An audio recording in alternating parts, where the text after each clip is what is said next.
एक ऐसी अद्भुत कहानी है जो मैं आज आपको ध्यानपूर्वक सुनाऊंगा और इसे सुनने के बाद आप ज्यादा सोचना, डरना और चिंता सब छोड़ देंगे और आपका मन खुशियों से और प्रसन्नता से भर जाएगा। तो चलिए आज की कहानी की शुरुआत करते हैं। दोस्तों, एक समय की बात है, किसी नगरी में एक युवक रहा करता था। वो युवक अत्यंत दुखी था। वो बहुत निराश था। उसे ये समझ नहीं आ रहा था कि आखिर इस दुनिया में हर व्यक्ति अपने मतलब के लिए ही क्यों जीता है। उसे हर जगह हर कोई केवल स्वार्थी नजर आता था। वह हमेशा यही सोचा करता कि उससे कोई प्यार नहीं करता, उसकी कोई परवाह नहीं करता। सब उससे मतलब के लिए अपने संबंध रखते हैं। मतलब खत्म हो जाते ही सब उसे अपने आप से दूर कर देते हैं। दोस्तों, हमारे जीवन में भी कुछ ऐसा ही होता है। हम भी हमेशा किसी न किसी का साथ ढूंढते ही रहते हैं और जब हमें किसी का साथ नहीं मिल पाता तो हम अपने आप को अकेला महसूस करते हैं, कमजोर महसूस करते हैं। हमें लगता है कि इस दुनिया में हमारे जैसे कोई है ही नहीं। हमें कोई प्यार नहीं करता, हमारी कोई परवाह नहीं करता। लेकिन हम यह भूल जाते हैं कि अंत में तो हर किसी को अकेले ही जाना है। वह व्यक्ति अपने इस अकेलेपन से बहुत परेशान हो चुका था, जिस कारण एक दिन उसने अपना घर छोड़ दिया और एक रास्ते पर निकल पड़ा। उसके मन में कई सारे विचार थे। उन विचारों में मग्न होकर वह उस रास्ते पर आगे की ओर बढ़ता ही जा रहा था। तभी उसे रास्ते में एक आश्रम दिखाई पड़ा। वह उस आश्रम की ओर आगे बढ़ा। तभी उसने देखा कि एक गुरु अपने शिष्यों को ध्यान करना सिखा रहे हैं और उन्हीं शिष्यों में से एक शिष्य ने अपने गुरु से कहा, है गुरु, आखिर यह ध्यान क्या है और इस ध्यान को करने से हमें क्या लाभ? तभी वह गुरु अपने उस शिष्य के इस सवाल का जवाब देते हुए कहते हैं, पुत्र, ध्यान ही सच है और ध्यान हमें अकेला कर देता है। हम जितने ज्यादा अकेले होते जाते हैं उतना ही हम ध्यान में उतरते चले जाते हैं और यही अकेलापन तुम्हें सत्य के मार्ग पर ले जाता है, तुम्हें सत्य की प्राप्ति करवाता है। वह युवक आश्रम के बाहर खड़े होकर यह सब कुछ देख रहा था, सुन रहा था। जैसे ही उसने उन गुरुवर के मुख से यह सारी बातें सुनी, वह दौड़ा दौड़ा उन गुरुवर के पास आया और कहने लगा, है गुरुवर, यदि ध्यान हमें अकेला कर देता है तो इसका मतलब यह हुआ कि मैं इन सब चीजों में श्रेष्ठ हूं। आप तो ध्यान का सहारा लेकर अकेले होते हैं, लेकिन मैं तो ऐसे ही अकेला हूं। मेरा ऐसा कोई नहीं है जिसे मैं अपना कह सकूं, जो मेरी परवाह करता हो, जो मेरा ख्याल रखता हो, और मैं अपनी राह पर अकेला ही चलता चला जा रहा हूं। उस व्यक्ति की ये सारी बातें सुनकर उन गुरुवर ने उस व्यक्ति को ध्यानपूर्वक देखा और उसके बाद उससे कहते हैं, भंते, अगर तुम अकेले हो तो तुम्हारे पीछे तुम्हारा पूरा परिवार, तुम्हारे मित्र, तुम्हारे शत्रु, तुम्हारे सगे संबंधी, इन सब को लेकर तुम कहां जा रहे हो? उन गुरुवर के मुख से यह बात सुनकर वह व्यक्ति चौंक उठा और उसने तुरंत ही पीछे मुड़कर देखा तो वहां पर कोई नहीं था। तभी वह उन गुरुवर से कहता है गुरुवर, कौन है मेरे पीछे? कोई तो नहीं, न मेरे परिवार वाले, न मेरे मित्र, न मेरे शत्रु और न ही मेरे सगी संबंधी। मैं तो सबको पीछे छोड़ आया हूं क्योंकि कोई मुझे नहीं पूछता, कोई मेरी परवाह नहीं करता, कोई मेरा ख्याल तक नहीं रखता, यहां तक कि मेरी कोई आवाज तक नहीं सुनना चाहता। लेकिन जब किसी के ऊपर कोई समस्या आती है तो वह मुझे अवश्य याद करता है, पर बाकी समय पर वह मुझे पूछते तक नहीं। उन्हें यह तक खबर नहीं होती कि मैं किस हाल में हूं, मैं जिंदा भी हूं या नहीं। उन सबको इन सब चीजों से कोई फर्क नहीं पड़ता। उन गुरुवर ने उस व्यक्ति की यह सारी बातें ध्यानपूर्वक सुनी और उसके बाद उस युवक से कहते हैं, भंते, तुम सही कह रहे हो, लेकिन जब तक तुम इन सभी को छोड़कर नहीं आते तब तक तुम भला अकेले कैसे हो सकते हो? वह व्यक्ति एक बार फिर से आश्चर्यचकित होकर पीछे मुड़कर देखता है और फिर उन गुरुवर से कहता है गुरुवर, यहां पर तो कोई नहीं है। मैं अकेला ही यहां पर आया हूं। लग रहा है कि आप मेरा मजाक उड़ा रहे हैं। मेरे पीछे कोई नहीं है। आप खुद देख सकते हैं, तो फिर आप ऐसा क्यों कह रहे हैं कि जाओ और इन्हें छोड़कर आओ? जब मेरे साथ कोई है ही नहीं तो मैं भला उन्हें कहां छोड़ूं, कैसे छोड़ूं? उस युवक की ये सारी बातें सुनकर वह गुरुवर मुस्कुराने लगे और उस युवक से कहते हैं, भंते, आखिर तुम मुझसे क्या चाहते हो? इस पर वह युवक उन गुरुवर से कहता है गुरुवर, मैं आपका शिष्य बनना चाहता हूं। मुझे कोई साथी चाहिए, मुझे अपना शिष्य बना लीजिए। मैं जीवन भर आपका आभारी रहूंगा। उस युवक की यह बातें सुनकर उन गुरुवर ने कहा, भंते, तुम चाहो तो यहां पर 1 महीने रह सकते हो। उसके बाद ही मैं यह निर्णय कर पाऊंगा कि क्या मुझे तुम्हें अपना शिष्य बनाना चाहिए या फिर नहीं। लेकिन तुम्हें मेरी एक बात माननी होगी। तुम्हें इन 30 दिनों के अंदर ध्यान का अभ्यास करना होगा। अगर तुम ये कर सकते हो तो तुम यहां पर अगले 1 महीने के लिए रुक सकते हो, अन्यथा तुम्हारे लिए यहां पर कोई जगह नहीं। उस व्यक्ति ने काफी सोच विचार कर उन गुरुवर से कहा, है गुरुवर, आप जैसा कहेंगे मैं वैसा ही करूंगा। आप चाहते हैं कि मैं इन 30 दिनों में ध्यान का अभ्यास करूं, तो मैं यह करने के लिए तैयार हूं। उस व्यक्ति ने उन गुरुवर की बात मान ली और आश्रम में ही रुक गया। अगले दिन सुबह सुबह वह गुरुवर उस व्यक्ति के पास आए और उस व्यक्ति से कहने लगे, भंते, तुम किससे बात कर रहे हो? तुम्हारा ध्यान कहां है? इस पर वह व्यक्ति जवाब देते हुए कहता है गुरुवर, मेरे साथ तो कोई नहीं है, मैं भला किससे बात करूंगा, मैं तो अकेला हूं। तभी वह गुरुवर उस व्यक्ति से कहते हैं, ठीक है, लेकिन अब ध्यान लगाओ, क्योंकि तुमने मुझे वचन दिया था कि इन 30 दिनों में तुम ध्यान का अभ्यास करोगे। उन गुरुवर के कहने पर वो व्यक्ति ध्यान करने बैठ जाता है। लेकिन पहले दिन उसे ध्यान करने में बहुत तकलीफें आती हैं, बहुत सारी परेशानियों का सामना करना पड़ता है। यहां तक कि वो ढंग से लगातार बैठ भी नहीं पा रहा था। उसके पैर मानो सुन्न से हो जाते और उसका पैर मानो काम करना ही बंद कर देता। ये सारी बातें वह गुरुवर देख रहे थे। तभी उन गुरुवर ने उस व्यक्ति से कहा, बनते, तुम जितना देर चाहो उतना देर बैठ सकते हो। ये ऐसा कोई जरूरी नहीं है कि तुम एकाएक लगातार बैठे ही रहो। यदि तुम्हें थोड़ी तकलीफ है तो तुम उठ सकते हो, टहल सकते हो और फिर आकर बैठ सकते हो। इतना कहकर वह गुरुवर वहां से चले गए। अगले दिन सुबह सुबह फिर वह उस व्यक्ति के पास आए और उस व्यक्ति से कहने लगे, भंते कौन है? किससे बातें कर रहे हो? कोई आया है क्या? उन गुरुवर की इस बात का जवाब देते हुए वह व्यक्ति उन गुरुवर से कहता है गुरुवर, यहां पर तो कोई नहीं है, आप खुद देख लीजिए, मैं भला किससे बातें करूंगा। तभी वह गुरुवर एक बार फिर उस व्यक्ति से कहते हैं, चलो ध्यान का अभ्यास करो।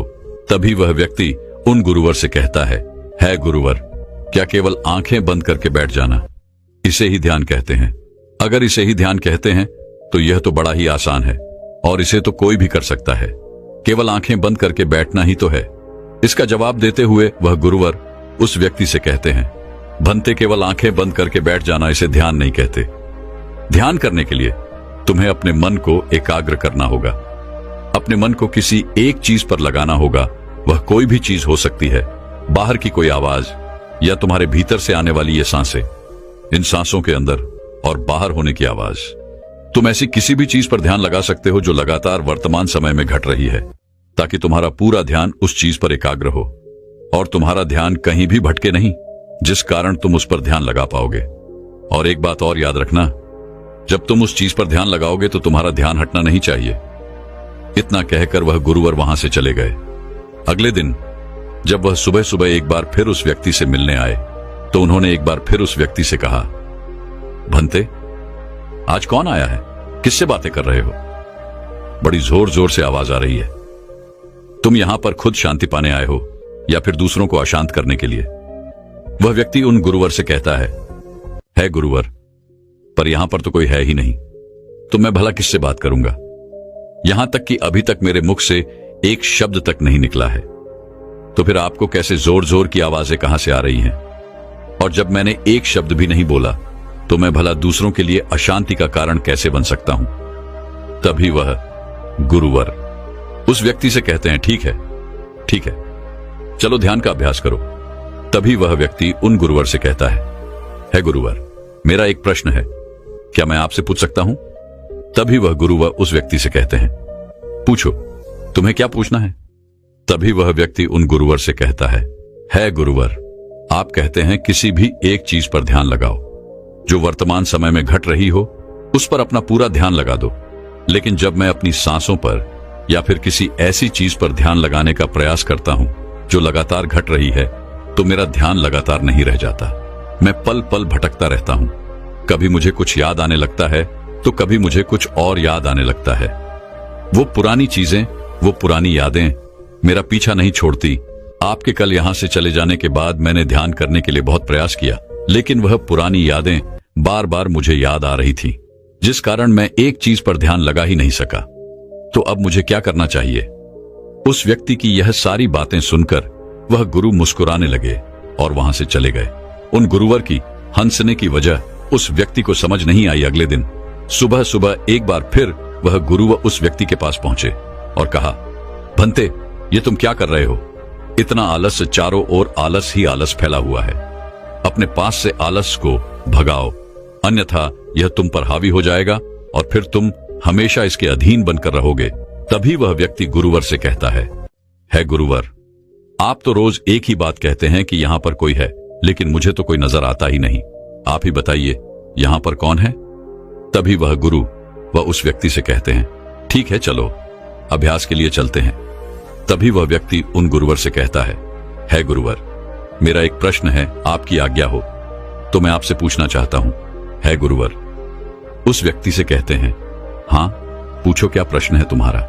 तभी वह व्यक्ति उन गुरुवर से कहता है गुरुवर, आपकी कृपा से अब मैं पहले से बेहतर तरीके से ध्यान कर पा रहा हूं, लेकिन अभी भी मुझे एक समस्या आ रही है, और वह यह है कि जब भी मैं अपनी सांसों पर ध्यान देता हूं तो मेरा मन एकाग्र तो होता है और मैं पहले से ज्यादा और अच्छी तरह से ध्यान भी लगा पाता हूं, लेकिन ध्यान लगाते लगाते मुझे नींद आने लगती है और मैं सो जाता हूं। फिर उसके बाद मुझसे ध्यान नहीं हो पाता। उसके बाद केवल बस मुझे नींद ही नींद आती रहती है और मैं ध्यान की तरफ फिर अपने आप को मोड़ नहीं पाता। उस व्यक्ति की यह बात सुनकर वह गुरुवर उस व्यक्ति से कहते हैं, यह तो अच्छी बात है। इतना कहकर वह वहां से चले जाते हैं। 5वें दिन जब सुबह सुबह वह गुरुवर उस व्यक्ति के पास पहुंचते हैं तो वे कहते हैं, भंते, तुमने इतने लोगों को क्यों बुला रखा है? इतने सारे लोग तुम्हें ध्यान नहीं करने देंगे। तुमने इतने सारे लोगों को क्यों बुलाया है? इन्हें यहां से जल्दी भेजो। मुझे ये बिल्कुल नहीं पसंद। तुम तो यहां पर अकेले आए थे जैसा कि तुमने कहा, तो फिर इतने सारे लोगों को तुमने आज क्यों बुला रखा है? इन्हें अभी के अभी वापस छोड़कर आओ। तभी वह व्यक्ति उन गुरुवर के बारे में मन ही मन ये सोचता है कि लगता है गुरुवर पागल हो चुके हैं। जब भी रोज आते हैं तो हमेशा एक ही बात कहते हैं कि यहां पर कोई है, लेकिन मुझे तो कोई नजर ही नहीं आता। बड़ी विनम्रता से उन गुरुवर से कहा, है गुरुवर, शायद आपकी आंखें जो देख पा रही हैं वह मैं नहीं देख पा रहा हूं। मुझे तो यहां पर कोई नजर नहीं आता। फिर आपको कैसे?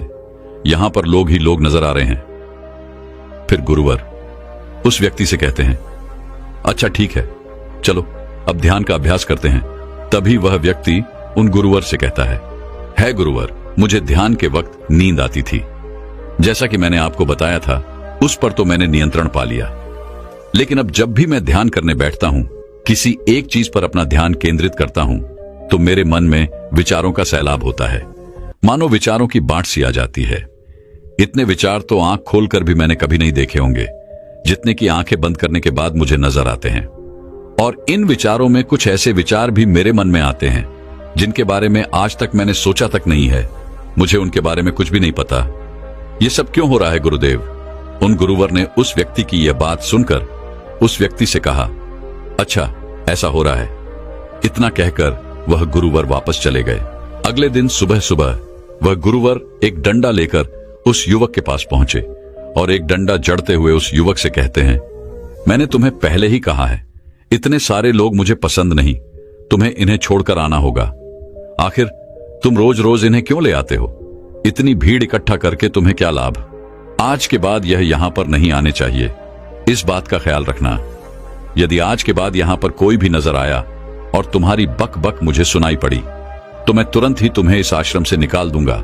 तभी वह व्यक्ति बड़ी विनम्रता से उन गुरुवर से कहता है गुरुर, मुझे तो यह समझ नहीं आता कि मुझे कोई नजर ही नहीं आता, लेकिन आप रोज एक ही बात कहते हैं कि यहां पर मैंने भीड़ इकट्ठी कर रखी है। जिन लोगों को भी मैंने लाया है उन्हें मुझे छोड़कर आना होगा, लेकिन मैं आपसे हर रोज एक ही बात कहता हूं कि मुझे कोई नहीं नजर आता, ना ही मुझे कोई यहां पर दिखाई पड़ता है और ना ही मैं अपने मुख से एक शब्द भी निकालता हूं, लेकिन फिर भी आप कहते हैं कि आपको लोगों की आवाजें सुनाई पड़ रही हैं। तभी वह गुरुवर है उस व्यक्ति की इस बात का जवाब देते हुए कहते हैं, क्या तुम्हारे मित्र, तुम्हारे परिवार वाले, तुम्हारे सगे संबंधी, तुम्हारे शत्रु, तुम्हारी इच्छाएं, तुम्हारी वासनाएं, ये सब क्या तुमसे मिलने नहीं आते? वह व्यक्ति उन गुरुवर से कहता है, नहीं गुरुदेव, मुझसे कोई मिलने नहीं आता।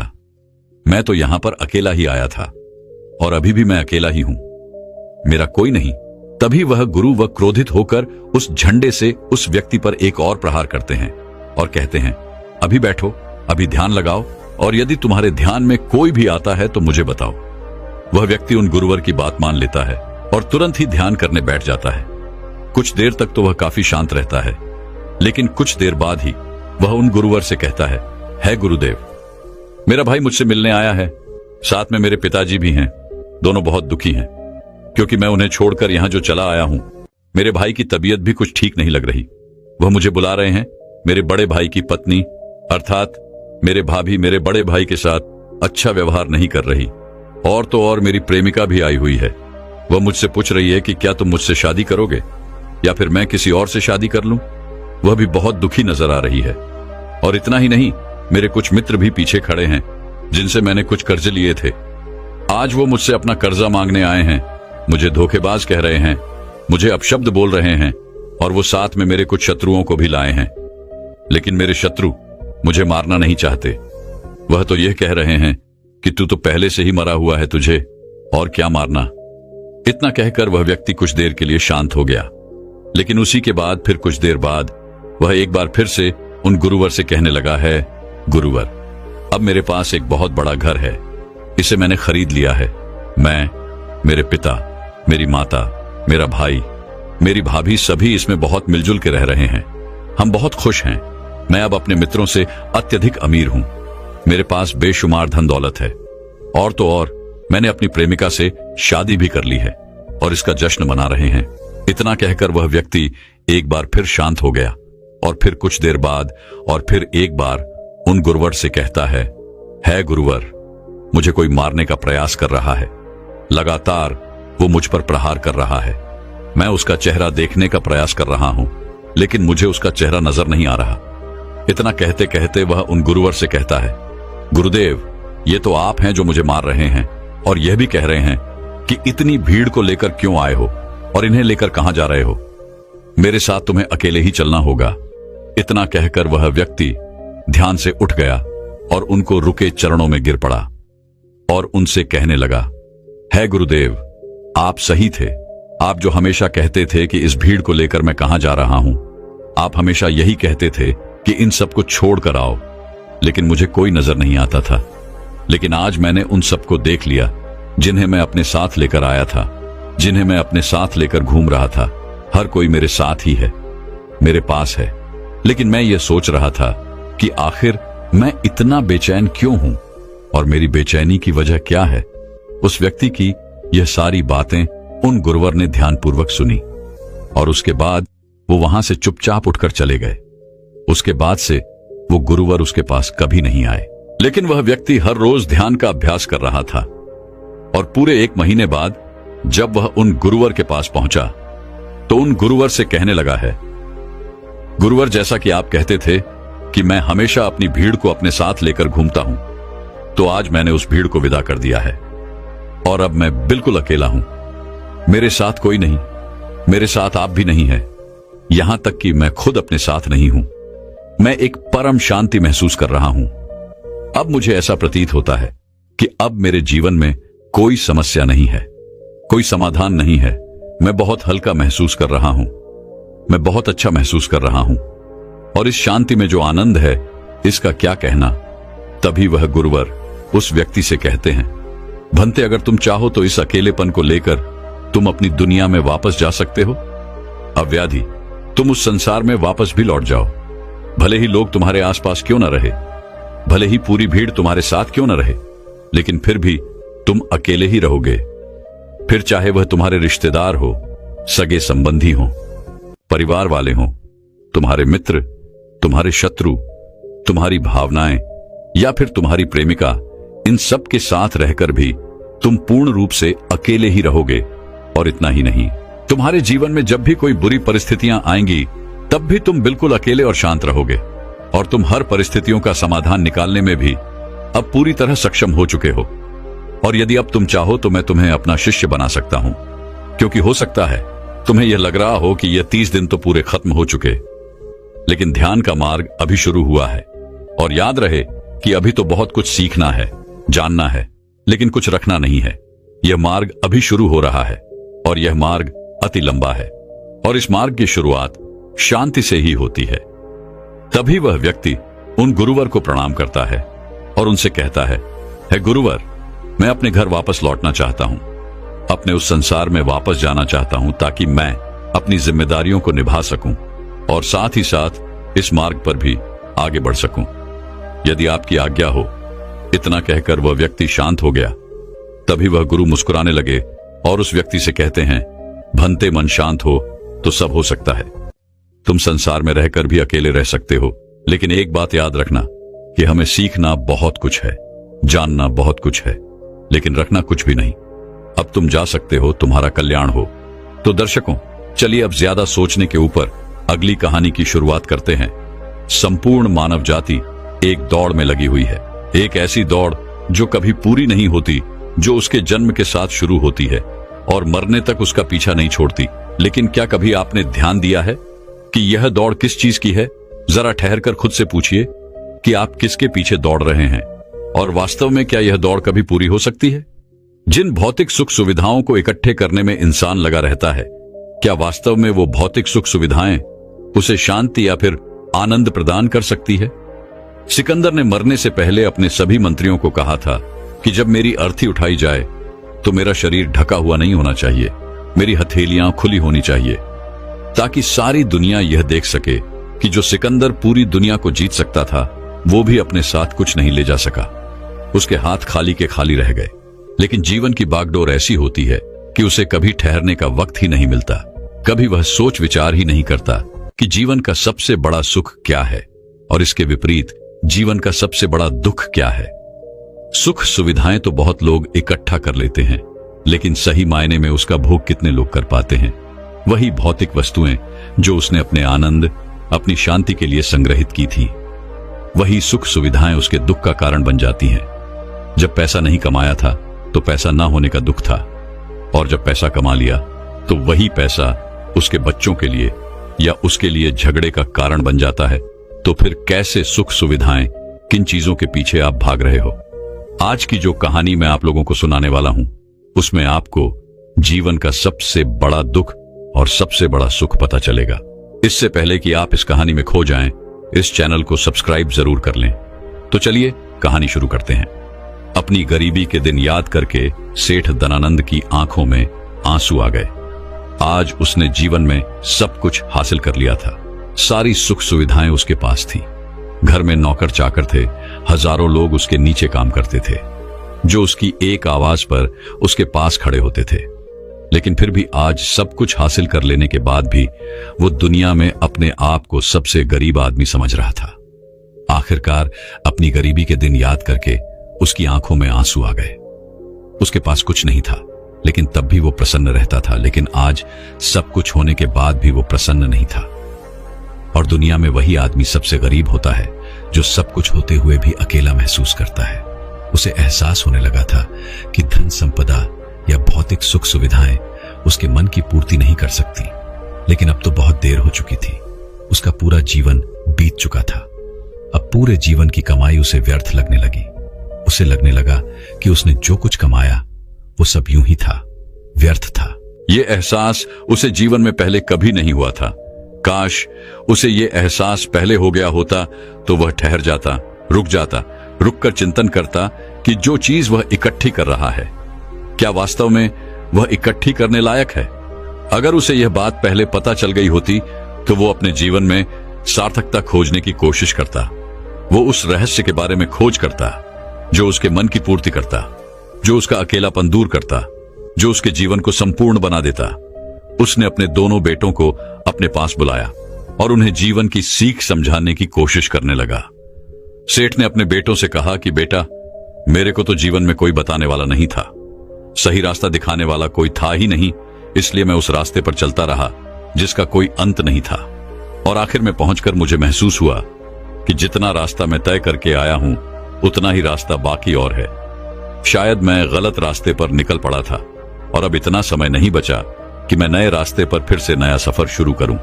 उसने अपने दोनों बेटों से कहा कि बेटा पता है दुनिया में सबसे बदनसीब आदमी कौन होता है? वो जिसके पास सब कुछ होते हुए भी कुछ नहीं होता, जो अपने आप को सब कुछ होते हुए भी अकेला महसूस करता है। भला इससे बड़ा दुख, इससे बड़ी बदनसीबी और क्या हो सकती है? यह सुनकर उसके बड़े बेटे ने कहा कि पिताजी, सब कुछ तो आपके पास है, धन संपदा, पूरा परिवार, सारी खुशियां आपके पास है, लेकिन फिर भी आप अपने आप को बदनसीब क्यों समझते हैं? उसका बड़ा बेटा वह नहीं समझ पा रहा था जो उसके पिता उसे समझाने की कोशिश कर रहे थे। फिर भी उसने अपनी बात को समझाने की कोशिश करते हुए कहा, अभी तुम्हें लगता है कि जीवन में तुम्हारे पास सब कुछ है। मुझे भी तुम्हारे उम्र में ऐसा ही लगता था, लेकिन अब मैं बूढ़ा हो चला हूं। कुछ समय बाद मेरी मृत्यु भी नजदीक है और अब मुझे एहसास हो रहा है कि दुनिया में तो सब कुछ पीछे छूट जाता है।